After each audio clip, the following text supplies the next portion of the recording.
বিকেলে হালকা খিদে, মনে হচ্ছে কিছু একটা খেতে হবে। তো কি খাওয়া যায় এখন? তো চটপট আমি রান্নাঘরে চলে এলাম আর পেয়ে গেলাম বেবি কর্ন।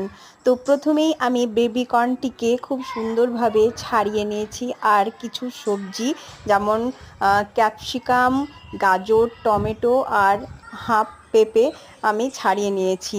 তো স্যুপ বানানোর জন্যে আমি সমস্ত সবজি এবং বেবি কর্নগুলোকে কুকারের মধ্যে নিয়ে নিব। তার সঙ্গে আমি 1 পিস রসুন আর দুটো কাঁচা লঙ্কাও আমি কুকারের মধ্যে নিয়ে নিব, আর 1 পিস আদা। তো স্যুপ বানানোর জন্য আদা এবং রসুনটা মাস্ট। তারপরে আমি সবজিগুলোর মধ্যে 1 কাপ পরিমাণ জল দিয়ে দিব, বড় কাপের 1 কাপ পরিমাণ জল দিয়ে দিব।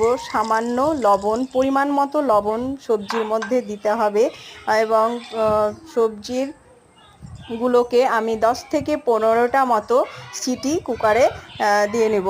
তো সিটি দেওয়া কমপ্লিট হয়ে গেলে, সবজিটা সেদ্ধ হয়ে গেলে আমি ঘুটনি দিয়ে, ঘুটনির সাহায্যে এটাকে সবজিগুলোকে আমি ভেঙে নিব। তোমরা চাইলে মিক্সচারেও ব্লেন্ড করে নিতে পারো। তারপরে আমি এর সঙ্গে অ্যাড করব পাতিলেবুর রস, চাট মশলা আর সামান্য পরিমাণ ভিনিগার। তো তোমরা চাইলে ভিনিগার অ্যাড করতেও পারো, না করতেও পারো।